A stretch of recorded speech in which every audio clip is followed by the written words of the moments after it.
What's going on YouTube? Scotty here. So today we're going to talk about installing a Wickerbill on a 2016 Hellcat with the traditional Hellcat spoiler. One of the things about installing Wickerbills traditionally that I don't like is that you have to put screws into the back of the spoiler to affix the Wickerbill. I'm not a fan of putting screws in my car and drilling holes. I'm going to try something different. And the end result is going to look like that. So I already put it on, but I'm going to take it off and show you exactly how I did that. So stay tuned. We'll see what we got.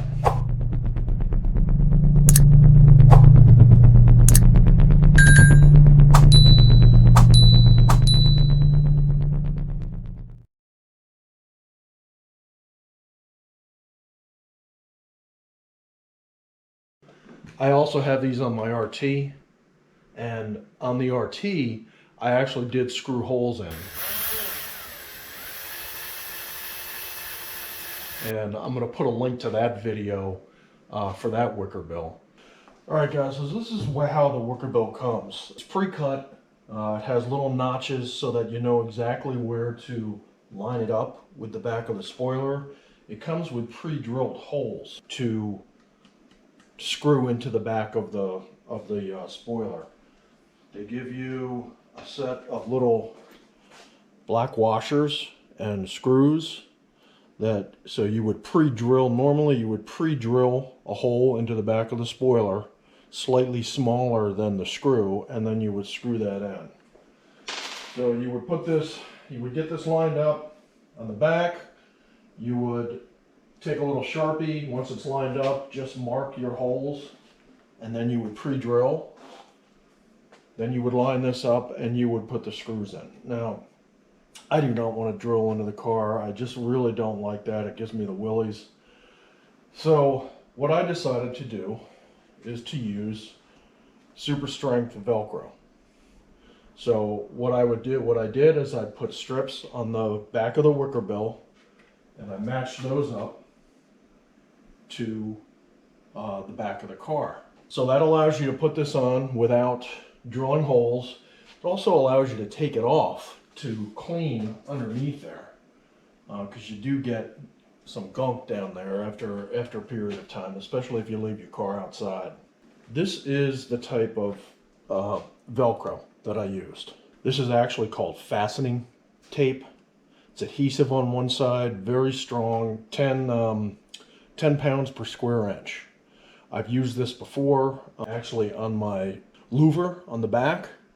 It's never failed me. It's always worked very well. And this is what it looks like. And I don't know if you can see, but it actually has the little hooks on both sides. It's not fabric on one side. It's hooks on both sides. So when it really snaps together tight. So basically you peel off the back, you cut it into the lengths you want, and then you put it on. Now, I would not recommend that you put a strip all the way across, because you want to let water to get down. You want to let water to get down and through there. You don't want water to pool on top of the adhesive. So once you get that on, then it's really just a matter of putting this on, lining it up, and tamping it down. Now, the other nice thing about using the Velcro is that it does give you the option to adjust it slightly either way, where when you screw it in, it's on there for good.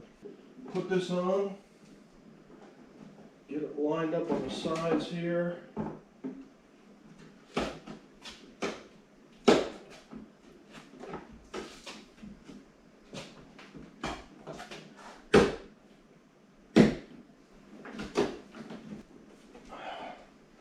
Oh, look at that. That is on there pretty good. All right, so there's a couple caveats with doing it this way. One is that there is a lot of pull force looking to pull this part back, specifically on the edges. I don't know how long that's going to last without it coming off or pulling apart.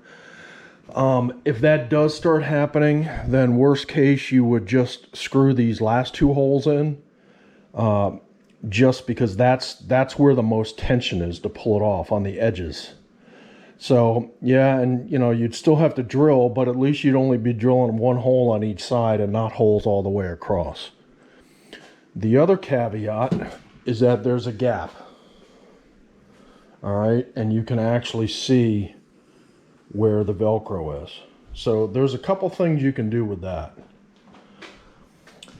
You can use any type of door or window sealer to put in there. This happens to be white, but you can get that in different colors. You can get it in black. Has adhesive on one side. This is another type of rubber stripping, also with adhesive on the back. This is also another type of material you can use. This is actually a piece of trim that you would potentially put on like the top of an edge like that, but you can also use it to fill the gap. This is what I'm going to use. I already cut it to length, and I'll show you what it looks like.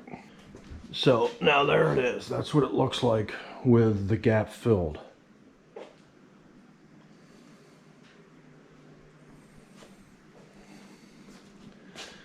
Now, another caveat is that there's pre-drilled holes there.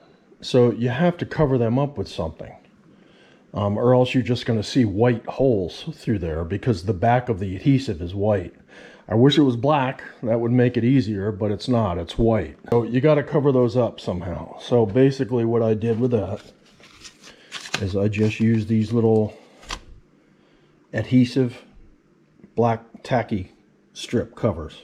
These happen to be magnetic. The magnetism serves no purpose for those, but I got them just because they're black. I just pulled off the adhesive backing and put them over the holes. You can get this at any craft store or hardware store.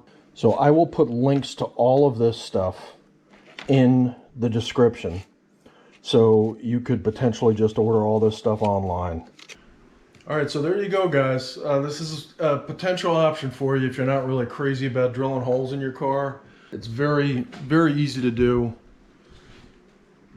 Only probably took me about a half hour. Didn't need any special tools. I did it myself without having another person. The other thing, I know a lot of people are probably thinking, wow, it's really easy to steal. Well, you know, even with these screws, all somebody's got to do is come up with a screwdriver, and it might take them another minute or two to get the thing off by unscrewing those screws. So I keep my car in a garage. It's not my daily driver, so I don't have to worry about, you know, a lot of theft situations. But if you live in an area where you're a little concerned about that, then you probably don't want to use this approach. You probably don't even want to use the screws. You would want to use a rivet gun, which is pretty much a permanent installation of that. You'd still have to drill holes, but the rivet is not unscrewable. It's in there permanently. So there's what it looks like from the back.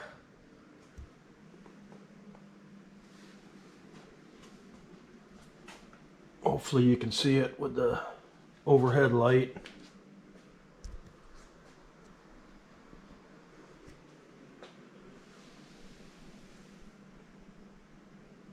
So that's pretty much it, guys. Doesn't really cost much to do it this way.